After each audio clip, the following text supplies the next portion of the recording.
मुझे इतना हंसी आ रही है। आतिशी जी का आज सड़क पे आना, उन्होंने ये सिद्ध कर दिया है कि अरविंद केजरीवाल बिल्कुल नकारा मुख्यमंत्री थे। प्रार्थना करूंगा खड़गे जी जल्दी स्वस्थ हो जाएं। जिस परिस्थिति में उनको माइक पे खड़ा किया गया था, हाथ पकड़ के, मुझे ऐसा लग रहा था कि हम तुमको जाने नहीं देंगे, तुमको अध्यक्ष बना दिया है तो तुम्हारा वसूल करके रहेंगे। धीरे धीरे अभी लोगों ने उनको भाड़े पे बुलाना भी बंद कर दिया। मुझे इतना हंसी आ रही है कि जो लोग 4 साल और 8 महीना सोते रहे, वो अब जाकर के दिखावा के लिए सड़कों पे आ रहे हैं। अरविंद केजरीवाल जी को भी देखा, आतिशी जी को भी आज हमने देखा। तो आतिशी जी का आज सड़क पे आना, उन्होंने ये सिद्ध कर दिया है कि अरविंद केजरीवाल बिल्कुल नकारा मुख्यमंत्री थे, क्योंकि अरविंद केजरीवाल तो मुख्यमंत्री रहते सड़कों पे आए नहीं। अब ये तो जो सड़कों पे आए हैं, आपने देखा होगा कि 15 दिन पहले, 1 महीना पहले, 6 महीना पहले हम सड़कों पे, यहाँ तक कि दिल्ली के एलजी महोदय सड़कों पे। तो अब ये एक प्रेशर क्रिएट हुआ, तो अरविंद केजरीवाल जी सड़कों पे और आतिशी जी सड़कों पे। आतिशी जी मुख्यमंत्री बनने के बाद आज सड़क पे आई हैं। ये दिल्ली को स्पष्ट पता चल गया कि आतिशी ने सिद्ध कर दिया कि अरविंद केजरीवाल एक फेल मुख्यमंत्री हैं। वो कभी सड़क पे नहीं आते थे, देखो मैं आई। लेकिन आतिशी जी, आपको याद है ना कि आप पीडब्ल्यूडी मिनिस्टर हैं, आप सड़कों की मंत्री हैं दिल्ली की, और आपको भी इतना समय के बाद याद आया कि हम सड़कों पे चलेंगे।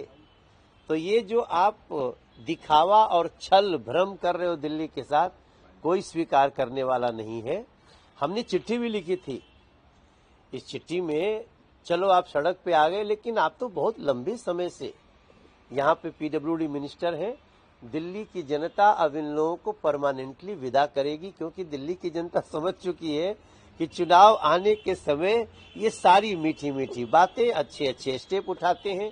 मगर आप सोचिए, 75,000 करोड़ का बजट, क्या 75,000 करोड़ का बजट आप ये 2 महीने में कर सकते हो? ये सड़कें ठीक कर सकते हो? सिर्फ दिखावा है और दिल्ली की जनता इनको सजा देगी। फाल्के का अवार्ड मिलेगा, ऐसा अनाउंस किया अश्वनी वैष्णव ने, कैसे देखते हैं? ये बहुत ही बधाई की बात है। मिथुन चक्रवर्ती एक बॉलीवुड में, भारतीय सिनेमा में एक युग का नाम है, और आप लोग और हम लोग तो कई लोग दूर से जानते हैं मिथुन दा को, लेकिन इंडस्ट्री में मिथुन दा जितना चर्चित रहे स्क्रीन पे, जितनी बड़ी बड़ी हिट दी, जितनी अच्छी एक्टिंग करी, उतना ही ज्यादा वो सिनेमा के कर्मियों में बहुत लोकप्रिय है। उनको दादा साहब फाल्के मिलना, मैं समझता हूं ये बहुत ही अच्छा निर्णय है। Thanks to Modi government. उन्होंने जाते जाते भी ये बोला कि चिंता मत करो, मैं अभी नहीं मरूंगा जब तक पीएम मोदी को उनके पद से नहीं हटा दूं। उसके बाद आज एचएम ने भी ट्वीट किया कि आप अपनी पर्सनल हेल्थ सिचुएशन में भी आप ऐसे पीएम के लिए बोल रहे हैं। इसका मतलब दिख रहा है कि आप कितनी नफरत पाले बैठे हैं। देखिए, पहले तो मैं भगवान से प्रार्थना करूंगा खड़गे जी जल्दी स्वस्थ हो जाएं। जिस परिस्थिति में उनको माइक पे खड़ा किया गया था, हाथ पकड़ के, मुझे ऐसा लग रहा था कि हम तुमको जाने नहीं देंगे, तुमको अध्यक्ष बना दिया है तो तुम्हारा वसूल करके रहेंगे। इस तरह से लोग पकड़े हुए थे। और उन्होंने कल एक बहुत बड़ी बात कह दी।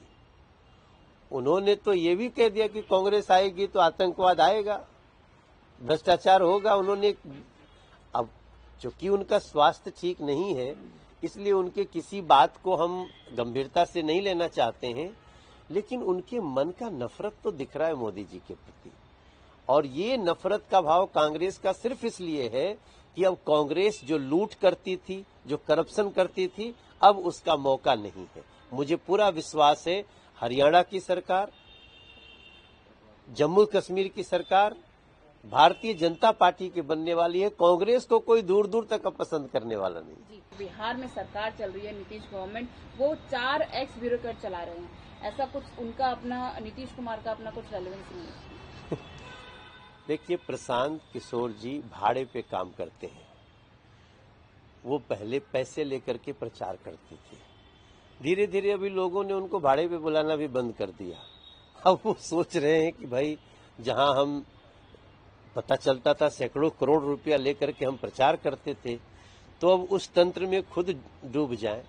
तो जिस व्यक्ति को पैसे पर ही काम करने की आदत है, उसकी किसी बात को मैं गंभीरता से नहीं लेता।